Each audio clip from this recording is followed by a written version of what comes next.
A kú dédé àsìkò yìí, àsìkò iṣẹ́ ládá, Ọlọ́run kò ní nù wá ní ládá ẹ̀. Ìròyìn fẹ́lifẹ́li ló ń dé sí ojú ìwòran yín láti iléeṣẹ́ wa ìròyìn fẹ́lifẹ́li online tv.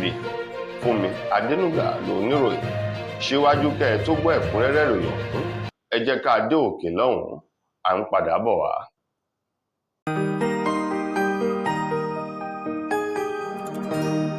Ìròyìn fẹ́lifẹ́li TV, àjààbálẹ̀ làwọn ìròyìn ti wà, máa wò lóòrèkóòrè.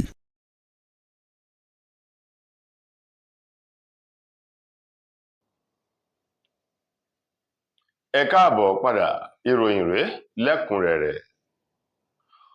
Àgbà ọ̀jẹ̀ tó tún jẹ́ kan gbòógì nínú ẹgbẹ́ òṣèlú PDP, Olóyè Ọlábọ̀dé George mà ló ti sọ̀rọ̀ wípé ẹgbẹ́ òṣèlú PDP nìkan lẹgbẹ́ òṣèlú tó gbangba sùn lọ́yẹ́ tó lè kọ̀yà fún àwọn ọmọ orílẹ̀-èdè Nàìjíríà. Bákan náà, ó ní ẹgbẹ́ òṣèlú PDP nìkan ṣoṣo lẹgbẹ́ òṣèlú tí ò darapọ̀ mọ́ ẹgbẹ́ òṣèlú kankan síwájú kan tó dá dúró, gẹ́gẹ́ bó ti ṣe àpèjúwe ẹgbẹ́ òṣèlú PDP. Èyí hàn nínú ọ̀rọ̀ kan èyí tó fi léde lọ́sẹ̀ yìí nílùú Èkó. Ọlábọ̀dé George tó sọ̀rọ̀ wípé ẹgbẹ́ òṣèlú PDP ti gbé àwọ̀ tuntun wọ̀ láti ìgbà tí wọ́n ti ṣe ìpàdé àpérò gbogbogbò níbi tí wọ́n ti yan àwọn olórí tuntun nínú oṣù kọkànlá ọdún 2025 èyí tó wáyé nílùú Ìbàdàn tí í ṣe olúlu ìpínlẹ̀ Ọ̀yọ́. Nínú ọ̀rọ̀ ọ̀hún èyí tí Bọ̀dé George fi léde níbi ìpàdé onífẹ́rẹ́jógí kan èyí tó wáyé nílùú Èkó, níbẹ̀ ló ti bá àwọn oníròyìn sọ̀rọ̀ wípé tí wọ́n bá wo ẹgbẹ́ òṣèlú PDP látọdún 1998 èyí tí wọ́n ti dá ẹgbẹ́ òṣèlú náà sílẹ̀, ó ní kò fararọ̀, bẹ́ẹ̀ sì rèé ẹgbẹ́ òṣèlú kankan ò darapọ̀ mọ́ bí wọ́n ti dá a sílẹ̀ látọdún 1998 títí di àsìkò tí ìròyìn fi ń kóra jọ. Òun náà ni ẹgbẹ́ òṣèlú ọ̀hún wà. Ó ní tí wọ́n bá wo àwọn ẹgbẹ́ òṣèlú yòókù, ó ní gbogbo wọn pátá bíi méjì, mẹ́ta, mẹ́rin ni wọ́n rò pọ̀ tí wọ́n fi di odi kan ṣoṣo. Ó ní ṣùgbọ́n ti PDP kò rí bẹ́ẹ̀ o. Bọ̀dé George wá ní nípa ìdí èyí, òun gbàgbọ́ nínú ẹgbẹ́ òṣèlú PDP wípé yóò kọ ìyà fún àwọn ọmọ orílẹ̀-èdè Nàìjíríà ní ọdún 2027. Ó ní ọ̀pọ̀lọpọ̀ àwọn àṣeyọrí àti àtúntò òun ló ti wà tó sì ti ń lọ lọ́wọ́ báyìí nínú ẹgbẹ́ òṣèlú náà láàrin àwọn àgbààgbà nínú ẹgbẹ́ òṣèlú PDP ọ̀hún, ọ̀nà tí wọn yóò gbà láti kẹsẹ̀ já kí wọ́n lè gba orílẹ̀-èdè Nàìjíríà kúrò lọ́wọ́ ẹgbẹ́ òṣèlú APC lọ́dún 2027, gẹ́gẹ́ bí ọ̀rọ̀ èyí tí Bọ̀dé George tó sọ lẹ́yìn ìpàdé àti níbi ìfilọ́lẹ̀ ètò kan tí í ṣe ti ẹgbẹ́ òṣèlú ọ̀hún èyí tó wáyé nílùú Èkó. Igbákejì ààrẹ tẹ́lẹ̀ rí lórílẹ̀-èdè wa Nàìjíríà Àtíkù Abubakar ló sọ wípé àwọn gómìnà tí wọ́n kúrò nínú ẹgbẹ́ òṣèlú wọn darapọ̀ mọ́ ẹgbẹ́ òṣèlú APC lásìkò yìí, ó ní kì í ṣe fún ìlọsíwájú orílẹ̀-èdè Nàìjíríà tàbí ìpínlẹ̀ wọn, bí kò ṣe wípé ọ̀nà ohun tí wọ́n ó jẹ tí wọ́n ó mu òun ni wọ́n ń wá káàkiri tó mú wọn tí wọ́n ń sá sọ́tún tí wọ́n ń sá sósì. Gẹ́gẹ́ bí ọ̀rọ̀ tó tẹnu Àtíkù Abubakar jáde látọwọ́ ẹni tó jẹ́ olùdámọ̀ràn àti olùrànlọ́wọ́ pàtàkì lórí ọ̀rọ̀ ìròyìn sí ọ̀gbẹ́ni Paul Ibe tó fi léde lánàá ti ṣe ọjọ́ Jímọ̀, ṣe é lálàyé wípé gbogbo àwọn gómìnà àti àwọn lẹ́nu lọ́rọ̀ ní ipò tí wọ́n kúrò nínú ẹgbẹ́ òṣèlú tiwọn tí wọ́n ń darapọ̀ mọ́ ẹgbẹ́ òṣèlú APC, ó ní ikùn wọn ni wọ́n ń jà fún, kì í ṣe fún àwọn ènìyàn tí wọ́n ń darí ní ìpínlẹ̀ tàbí ní orílẹ̀-èdè ni o. Ó ní ọ̀rọ̀ èyí tó tẹnu Abubakar jáde lẹ́yìn tí gómìnà ti ìpínlẹ̀ Adamawa ọ̀gbẹ́ni Ahmadu Fintiri tóun náà kúrò nínú ẹgbẹ́ òṣèlú PDP tó darapọ̀ mọ́ ẹgbẹ́ òṣèlú APC ní Àtíkù Abubakar fi ọ̀rọ̀ léde. Ó ní gbogbo wọn àtijẹ àtimu ni wọ́n ń wá káàkiri àti wípé àwọn ìwà ìbàjẹ́ tí wọ́n ti wù tí wọn ò fẹ́ kí ààrẹ ìjọba àpapọ̀ tó ń darí lọ́wọ́ yìí kí wọ́n fi pankẹ́rẹ́ rẹ̀ nà wọ́n, ló mú wọn sá kúbẹ́kúbẹ́ tí wọ́n ń ṣe kúrúkúrú lẹ́yìn Tinubu. Ó ló sì dáhùn lójú wípé àlùhàlà olóńgbò wọn ọgbọ́n àti kẹran jẹ ni, gẹ́gẹ́ bí ọ̀rọ̀ tó tẹnu Àtíkù Abubakar jáde. Ó wá ní ìpàdé ó dàbọ̀jà ká tó rí awo yin awo. Ọlọ́dún 2027 òun gbàgbọ́ wípé púpọ̀ nínú àwọn gómìnà wọ̀nyí nílẹ̀kùn yóò mú lọ́wọ́. Ó ní bí gbogbo wọn ti ń darapọ̀ mọ́ ẹgbẹ́ òṣèlú APC náà, ó ní kò sí àyípadà rere kankan tó fi hàn wípé ẹgbẹ́ òṣèlú ọ̀hún ó ní ohun tó dáa fún àwọn ọmọ Nàìjíríà, bí kò ṣe wípé ọ̀nà láti dàbàrú orílẹ̀-èdè Nàìjíríà ni.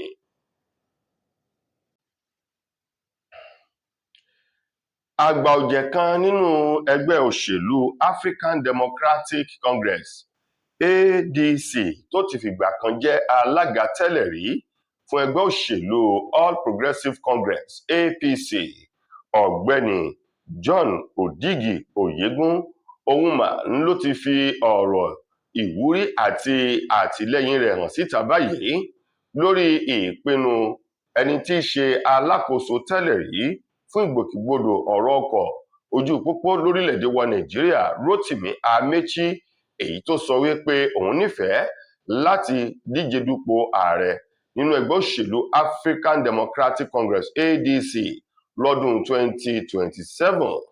Odigi sọ wípé inú òun dùn láti gbọ́rú ọ̀rọ̀ báyìí jáde lẹ́nu Rotimi Amechi o. Ó wá ní bó bá ti yá ọ̀rẹ́ ó ti yá màálù nù, ó ní tó bá ti yá egún ó ti yá atọ́kùn rẹ̀.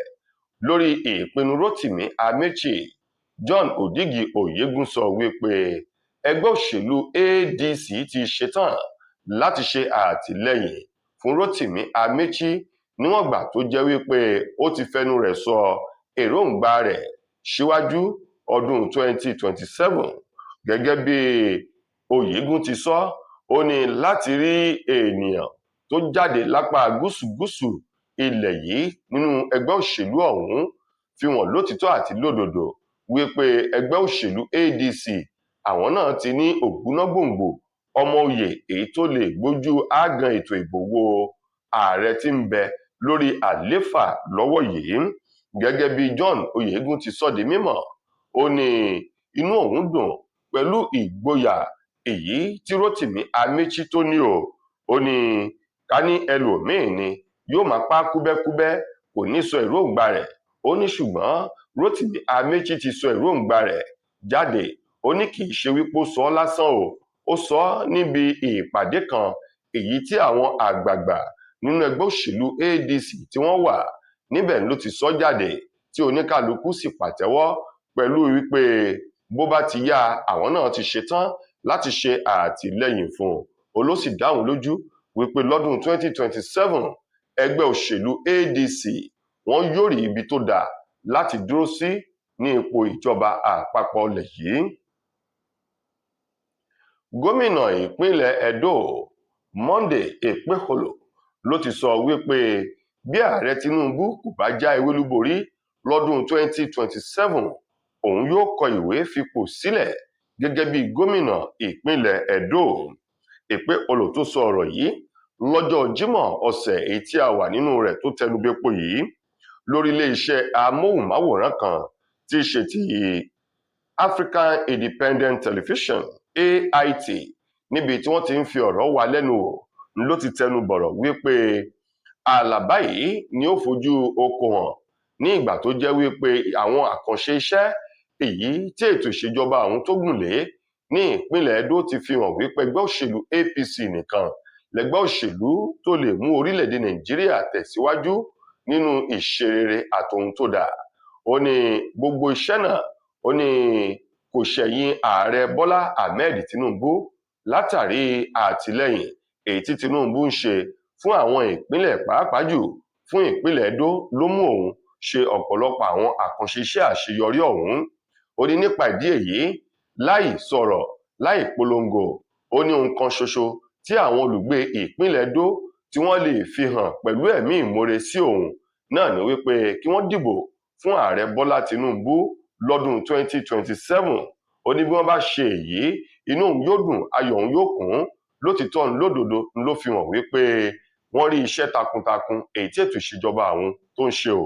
ó ní ṣùgbọ́n bí ọ̀rọ̀ bá wá yí padà tó di ìdàkejì ọ̀rọ̀ bí Tinubu tí kò bá já ewé olúborí sí ipò ààrẹ lọ́dún 2027, ó ní òun yóò kọ ìwé fipò sílẹ̀ gẹ́gẹ́ bí gómìnà ìpínlẹ̀ Edo.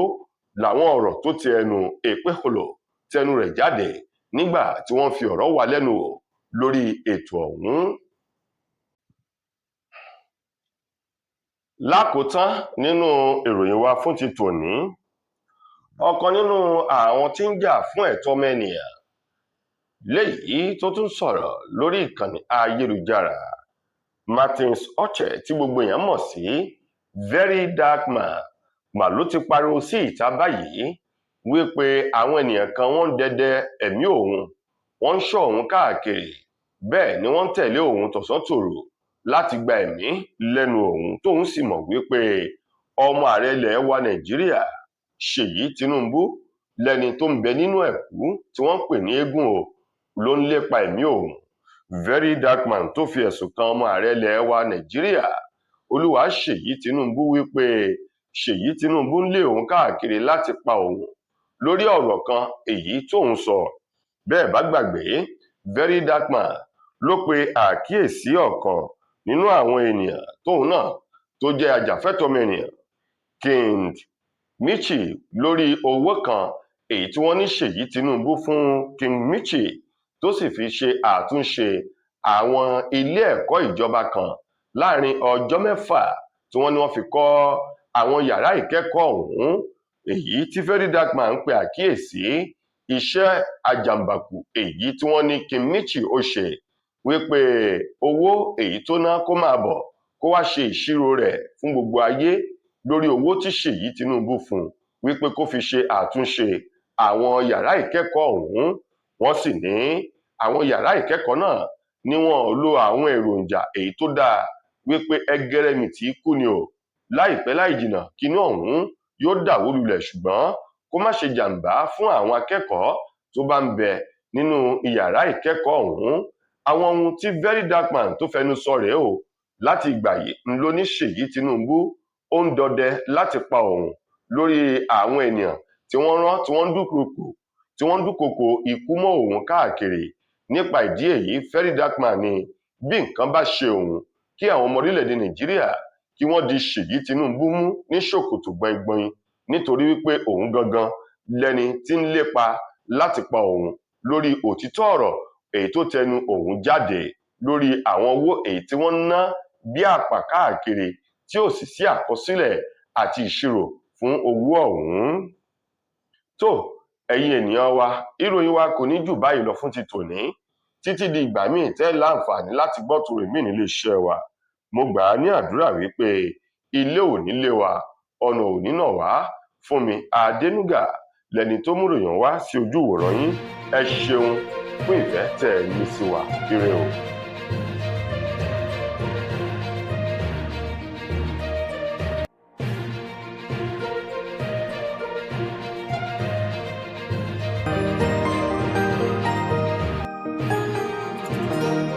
Ìròyìn Fẹ́lifẹ́li TV Àjààbálẹ̀ làwọn ìròyìn ti wà, máa wò lóòrèkóòrè. Mo kí gbogbo ẹni tí wò mí ti ń gbọ́ mi jákèjádò orígun mẹ́rẹ̀ẹ̀rin àgbáyé. Orúkọ mi ni Ambassador Àkànfẹ́ Ìwò tí mo jẹ́ agbẹnusọ fún iléeṣẹ́ X2 Ultimate Herbal International Limited. Níléeṣẹ́ wa bí láti màmọ̀ dájú nǹkan kan tí eléyìnbó ń pè ní Health is Wealth, ìlera lọ́rọ̀. Kì í ṣàfẹnujẹ́ nìkan tá a bá ń gbọ́ ní sétí, torí ogunlọ́gọ̀ àwọn èèyàn ni wọ́n ń kojú àìsàn tí a pè ní ìfúnpá gíga. Ìdí nìyí tí iléeṣẹ́ X2 Ultimate Herbal fi ṣètò oògùn ìfúnpá gíga fún ní powder àti ní olómi. Kò tán síbẹ̀, oògùn ìtọ̀ ṣúgà ó wà ní iléeṣẹ́ X2 Ultimate Herbal International Limited ní powder àti ní olómi. Òun náà lẹ̀ ń wò yìí. Oògùn ọ̀pẹ́ ẹ̀yìn wà tí a ti ṣe lọ́jọ̀ fún ẹni tó bá ń kojú ọ̀pẹ́ ẹ̀yìn torí gẹ́gẹ́ bí ìṣòro.